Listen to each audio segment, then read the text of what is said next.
Matric या intermediate के लिए आपको 22 सेलेक्ट करना चाहिए या F22 सेलेक्ट करना चाहिए। मैं आपके सामने 15 ऐसे पॉइंट्स रखूंगा जिनकी रोशनी में आपको ये फैसला करने में मदद मिलेगी कि आपके लिए 22 बेहतर रहेगा या F22 बेहतर रहेगा। तो सबसे पहला पॉइंट है स्कोप। तो फेडरल बोर्ड की अगर हम बात करें तो फेडरल बोर्ड नेशनल लेवल के ऊपर भी जाना पहचाना बोर्ड है और इंटरनेशनल लेवल के ऊपर भी फेडरल बोर्ड एक जाना पहचाना बोर्ड है और इसका जो स्कोप है वो नेशनल और इंटरनेशनल दोनों सतह के ऊपर वैलिड है। अगर हम लोग 22 की बात करें तो 22 सिर्फ प्रोविंस लेवल के ऊपर उसको जाना पहचाना जाता होता है। और 22 के हवाले से मैं आपको एक चीज ये भी बता दूं कि 22 जो होते हैं वो सूबाई हुकूमतों के अंडर ऑपरेट करते होते हैं। पंजाब के अपने 22 हैं, केपीके के अपने 22 हैं, बलोचिस्तान के अपने 22 हैं, एजेके के अपने हैं और सिंध के अपने 22 हैं, जो कि डिवीजन लेवल के ऊपर, यानी सूबे के अंदर जितने डिवीजन होती हैं हर डिवीजन का अपना एक बोर्ड होता होता है। उसके बाद अगर आप बाहर जा रहे होते हैं तो आपको जो 22 की डिग्री है उसको आईपीसीसी से आपको सर्टिफाई या अटेस्ट करवाना पड़ता है। उसके बाद अगर हम लोग स्टडीज की बात करें तो फेडरल बोर्ड का जो पेपर होता है वो 70% कॉन्सेप्चुअल होता है और 30% रट्टा बेस्ड होता है। जबकि 22 के अंदर 70% पेपर आपका रट्टा बेस्ड होता है और सिर्फ 30% पेपर आपका कॉन्सेप्चुअल होता है। फेडरल बोर्ड के अंदर हाईएस्ट स्कोर करना बहुत मुश्किल होता है, आप बड़ी मुश्किल के साथ बहुत अच्छा स्कोर कर पाते हैं, जबकि 22 के अंदर आप मेडियोकर से स्टडी करके भी बहुत अच्छा स्कोर आप हासिल कर सकते हैं।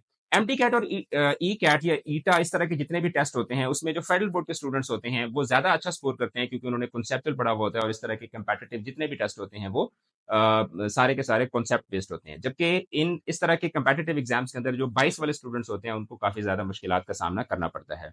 सिलेबस के हवाले से बात करें तो फेडरल बोर्ड का सिलेबस बहुत ट्रिकी है, उसमें आपको तीन तीन चार चार किताबें बार दफा पढ़नी पड़ती हैं और इसका जो सिलेबस होता है वो एसएलओ बेस्ड होता है। जबकि अगर हम लोग 22 की बात करें तो 22 के जितने भी बोर्ड्स होते हैं तमाम का जो सिलेबस होता है वो बड़ा प्लेन सा, बड़ा ट्रेडिशनल सा, बड़ा सिंपल सा सिलेबस होता है और उसके अंदर एसएलओ की पॉलिसी उस तरीके से इंप्लीमेंट नहीं होती।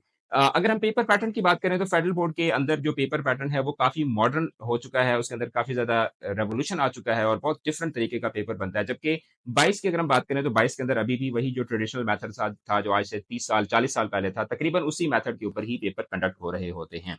इसके अलावा अगर हम मार्किंग की या ग्रेडिंग पॉलिसी की बात करें तो मार्किंग के हवाले से भी फेडरल बोर्ड काफी मॉडर्न है। उसमें मार्किंग को जैसे ई स्क्रीन मार्किंग होती है, पेपर की जो चेकिंग है उसका भी तरीकाकार काफी बदल चुका है। जबकि जो बाकी जो बोर्ड्स हैं उनके अंदर वही ट्रेडिशनल तरीके से ही जो जिसको हम टेबल मार्किंग कहा करते होते थे वही तरीकाकार जो है वो अभी तक अपनाया जा रहा है। रिजल्ट के हवाले से बात करें तो फेडरल बोर्ड बहुत जल्दी रिजल्ट देता है बाकी बोर्ड्स की निस्बत। पिछले साल फेडरल बोर्ड ने 50 दिन के अंदर रिजल्ट दिया था, इस दफा भी लगभग आपका 1.5 महीने के अंदर रिजल्ट जो है वो इशू हो जाएगा। जबकि बाकी बोर्ड जो है वो रिजल्ट देने में 2-2 3-3 महीने लगा देते होते हैं। इसके अलावा बाकी जो डॉक्यूमेंट्स होते हैं, आपको डुप्लीकेट सर्टिफिकेट चाहिए, आपको वेरिफिकेशन करवानी है, आपको डिफरेंट तरह के डॉक्यूमेंट्स चाहिए होते हैं, तो उस हवाले से भी फेडरल बोर्ड का जो तरीकाकार है वो बहुत फास्ट ट्रैक है। आप सारी की सारी जो सारा का सारा जो प्रोसीजर है वो आप ऑनलाइन कर सकते हैं, जबकि बाकी बोर्ड्स के अंदर अभी भी जो ट्रेडिशनल मेथड है उसको अपनाया जा रहा है। इसके अलावा अगर हम ट्रांसपेरेंसी की बात करें या स्ट्रिक्टनेस की बात करें तो फेडरल बोर्ड ज्यादा स्ट्रिक्ट है, उसके अंदर ट्रांसपेरेंसी भी ज्यादा है, उसके जो सेंटर्स के अंदर चीटिंग के केसेस भी बहुत कम रिपोर्ट होते हैं, पेपर लीक भी बहुत कम होता है। जबकि बाकी बोर्ड्स के अंदर हम आए रोज हर इम्तिहान के अंदर जो है वो एक आधा केस इस तरह का जरूर होता है जिसमें पेपर लीक हो रहा होता है और वो पेपर दोबारा से कंडक्ट किया जा रहा होता है।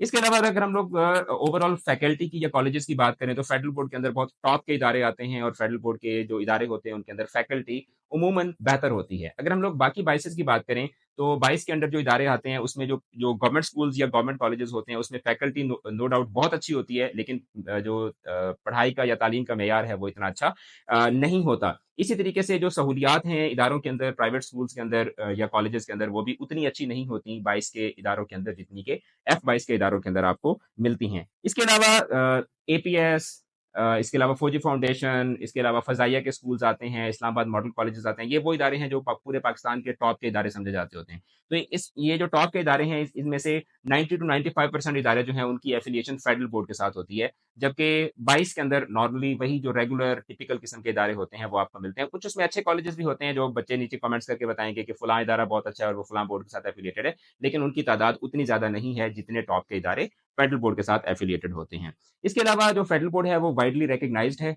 पूरी दुनिया में आप जहां पे भी जाएंगे और आप बताएंगे कि मैंने फेडरल बोर्ड से पढ़ा है तो लोगों को पता होगा कि ये फेडरल बोर्ड का बच्चा है। जबकि जो 22 के स्टूडेंट्स होते हैं उनकी जो रेप्यूट होती है या उनकी जो जान पहचान है वो सिर्फ सूबाई लेवल के ऊपर होती है, इंटरनेशनल लेवल के ऊपर नहीं होती। तो अब फैसला आपके ऊपर है। आप मुझे बताएं कि आपका, अगर आपने पहले से पढ़ा है किसी भी बोर्ड से, तो आपका एक्सपीरियंस कैसा रहा। 22 वाले बच्चे भी बताएं, F22 वाले बच्चे भी बताएं, और जो नए जिन्होंने जिन्होंने डिसीजन लेना है now it is totally up to you कि आप किस बोर्ड को एक्सेप्ट करते हैं। तो बॉटम लाइन ये है कि अगर आप अभी रगड़ा बर्दाश्त कर सकते हैं और आप चाहते हैं कि अभी जितना रगड़ा लगने लग जाए और बाद में मेरी जिंदगी आसान हो जाए, तो गो फॉर फेडरल बोर्ड। और अगर चाहते हैं कि नहीं भाई नंबर चाहिए, आराम सुकून से थोड़ा सा पढ़ के ज्यादा से नंबर आ जाए, तो फिर you can go for the बाईस।